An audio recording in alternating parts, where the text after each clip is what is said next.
Hello guys, January 2023 has ended. God, where's the time gone? So it's time to rank all the movies that I have seen this month from worst to best. Now just a little disclaimer, these movies aren't all from this year. Some of them are first time watchers, which I thought I'd add into the list because make the list longer. So without further ado, let's get into it. And just a little note as well, make sure to leave your thoughts on my ranking in the comments. Without further ado, let's go straight into it. So at number 8 is a movie called Paradise City, a film starring Pulp Fiction duo John Travolta and Bruce Willis, two big name stars duking it out on the big screen. No, unfortunately, it's on the small screen, straight to DVD, and unfortunately in this Paradise City, the grass isn't green and the girls aren't pretty. Now the only reason you pick up this movie is to watch Bruce Willis and John Travolta duke it out, and they're hardly in this movie. Bruce Willis has a fake out death inside the first 3 minutes, and then John Travolta pops up a few times during the movie, and he's the main villain.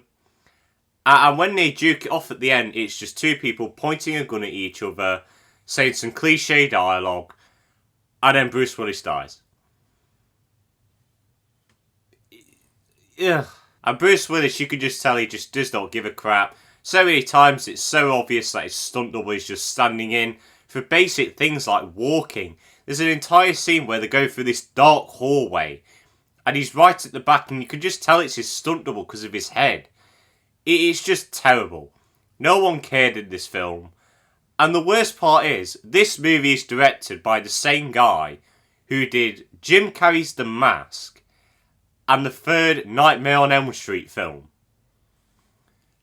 A pretty talented director directed this piece of crap with so little effort. And this is an action movie, the action's terrible, choreographed awfully, so many times punches are just laughable. Just don't watch Paradise City. It's a waste of time. Nothing redeemable about it. Coming in at number 7 is Dreamland. Now, this and another movie later were two films that were on Film 4 to celebrate the release of Babylon, which you'll see later in this ranking as well. And out of those two movies, this one was the weakest one. Now, I will say that the romance in this film was actually really strong. I genuinely did care about this romance. I thought it felt realistic, it was developed well. And I will say, visually, this movie's beautiful. There's some really nice shots in this movie, topped off with some really strong acting. But unfortunately, the other story beats just don't hit, unfortunately. Our main character should have had a really cool conflict about choosing this fugitive who he's falling in love with and his family that's going through the Great Depression in Texas. That could be a really interesting conflict. And they don't do anything with it for over half of the movie until right at the end, where it has a very climatic ending with a twist that you could see coming miles away. And overall, it just didn't hit the emotions that it could have done. The movie also has plenty of tonal issues. There's one scene where this guy is doing weird slap noises and it's very comedic. And then we're cutting back to a tense scene where our main character is sneaking into this building, trying to steal something. It's very tense. And it's two tones that just don't clash together at all. So Dreamland has some good performances, visually beautiful, and a really strong romance. But it has story beats that just don't hit, a twist that you can see coming from miles away, and just two scenes that don't really connect well tonally. Coming in at number 6 is a movie called Bombshell, the other Margot Robbie movie I was talking about. And this is about 3 women who try to take down the owner of Fox News for sexual harassment. Now this is based on a true story that happened a few years ago. And already there's your concept there. I think that's a really good concept to look out. Showing, the power that these women had to take down this figure that, is very controlling against women and everyone. And it's just satisfying to see this awful person get taken down. But unfortunately, the movie tries to add in some political commentary about Republicans and Donald Trump, which just really didn't need to be there, and felt like a runtime extender in a sort of sense. Even though they tried to connect it to the main plot of the film, it just never worked for me, unfortunately. But I will say that the three lead performances of this film are very strong. Margot Robbie is really good in this. Even though I was a bit disappointed that she wasn't in it as much as I thought she was going to be. Charlize Theron thought she was really good in this as well. There is some very strong performances in this. It's got a very good concept, and by the end you're very satisfied with the outcome.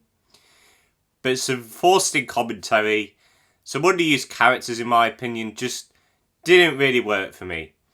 And that just dragged down this movie's rating into mediocrity, unfortunately. Coming in at number 5 is the first 2023 movie, A Man Called Otto.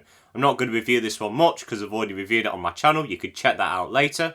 But I really did like this movie. It was very heartwarming, very sad by the end, but in other words, satisfying. It's a satisfying ending, even though it's heartbreaking. It's all about this man that's pretty much given up on life. He's trying to kill himself, he's depressed, he doesn't like anyone. But he learns to accept people thanks to new neighbours, tries to gain new friends. And it's just a very nice story to tell. It's simple, it's basic, it knows what it is. But you don't care, because it's really satisfying. Tom Hanks is really good in this as well. He could play the grumpy man. Who would have thought that? But he was really good in this. Topped off with some other great side characters as well. Just a few tonal issues is the one thing that I had. And some of the music choices were very, very interesting. But overall, A Man Called Otto is very touching, very heartwarming, very emotional.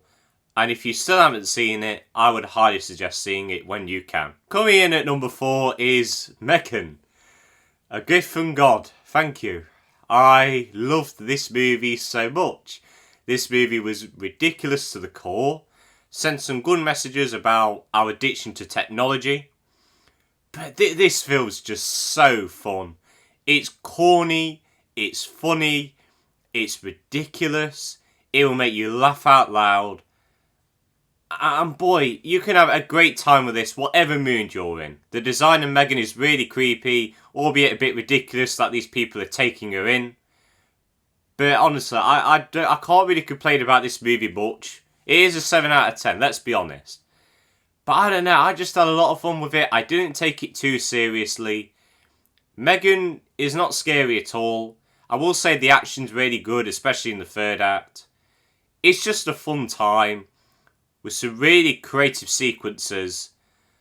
And I would highly suggest seeing this film for a fun time. Grab your mates, grab some popcorn, grab a drink, go to the cinema, and just have fun with Megan. That's what I suggest to you. Coming in at number 3 is KSI in Real Life, the Amazon Prime documentary about one of, if not the biggest UK YouTuber, KSI. Now, I quite like KSI's videos. I think his music's pretty decent as well, even though I'm not into that type of music much. And I'm very happy with how his boxing's going and everything. But this documentary showed a different side of KSI that we've never really seen before. I was very worried going into this thinking it's going to be a very egotistical sort of documentary like the age-old influencers are really nowadays. But no, KSI is just a real person in this. He's going through daily struggles like normal people do. He had a girlfriend who he broke up with. He's trying to get clarification from his parents. And I really like that Deji, his brother, is trying to get clarification from him as well. And at the end, there's a really nice conversation, which I'm not going to spoil for you, don't worry. But this really did show a different side of KSI that made me cry. I'll be honest, it did make me cry a bit. KSI was brought down to earth. You see his daily life of making music, going on tour, boxing a little bit. It's touched on a bit, but not much. And it's just really heartwarming. And this guy feels like a real person now. I don't just see him as a guy acting funny, telling jokes on screen. I just see him as a normal person now with loads of money. And yeah, he shows off a little bit, but that was kind of expected, really. It didn't really bother me that much. But it was just really heartfelt. And if you're a big KSI fan, I would highly suggest watching this. I really did like it. The only things that I did have a problem with was that I felt a bit more could have been explored. Stuff like how he reacted to the criticism of the KSI show was something I would like to get into a bit, albeit this is a real life documentary. You may not want to get into that, which is fair enough. But I felt a little bit more could have been explored. And there was also one scene in the middle which didn't really make sense. I won't spoil it, it is a spoiler. So you'll probably see what I mean. But if not, you can always ask me in the comments. At number 2, our runner-up is Babylon, a love letter to cinema. This movie should not be flopping. I think the critical reviews are a bit criminal. I will say the marketing was at fault for this movie flopping, because the trailers were awful, to say the least. They were awful trailers. But this movie is a fun love letter to the old stars, saying your work will live on even when you die and when your career is dwindling. It's a really heartwarming story about these people who, they're not the best of people. They take drugs, they have sex with weird people, but they're still likeable because they inspired the future filmmakers. In this sense, if it wasn't for these old stars, we wouldn't have got stuff like Avatar, like the original Star Wars. We would have been going through the same formulaic, cheap sort of movies. Maybe. That's my opinion anyway. Maybe. But it's topped off by some Oscar-worthy performances, some fantastic visuals, great cinematography and direction for Damien Chazelle. And if you're a big moviegoer, if you love cinema, I would highly suggest seeing this movie in a heartbeat. Because it's so much fun, it's funny, it's emotional, teaches a good lesson, and it's just a fun time for anyone, even with its 3-hour runtime. But our number 1 is a movie that I've just reviewed, The Fabelmans. Steven Spielberg's new movie, my favourite director, comes back with a bang, showcasing his early life. One thing that I forgot to mention in my review is that he kind of criticises his parents in this. Not overly say, oh, you were bad parents. No, he doesn't do that. But you could tell he was critical about them, about how they brought him up. And I think that was a really interesting thing. And looking back on it, this was a very emotional, a very personal movie for him. You could tell that he wanted to make this movie the best it could be. And it's brought together by an Oscar-worthy performance from Michelle Williams, fantastic visuals, a really heartwarming and emotional story. Everything just comes together in a nice, neat little ball, and it's beautiful. This movie was just so heartfelt to watch. I loved every moment of it, even though a few times the movie did slow down a bit too much, unfortunately. That's the only problem I had with it. But The Fabelmans was just an emotional ride, a love letter to cinema as well as being a bit critical of how he was brought up. You could just tell that Steven Spielberg just wanted to make this movie the best it could be. And he pulled it off. And that is why this movie is my favourite movie of January 2023. And guys, that is it. That is the end of this ranking. I hope you all enjoyed. Next time we are reviewing Knock at the Cabin, M. Night Shyamalan's new movie. I don't know what I'm going to get with this one. I'll put a little joke on in the next video. You'll see what I mean. But I hope you all enjoyed this video.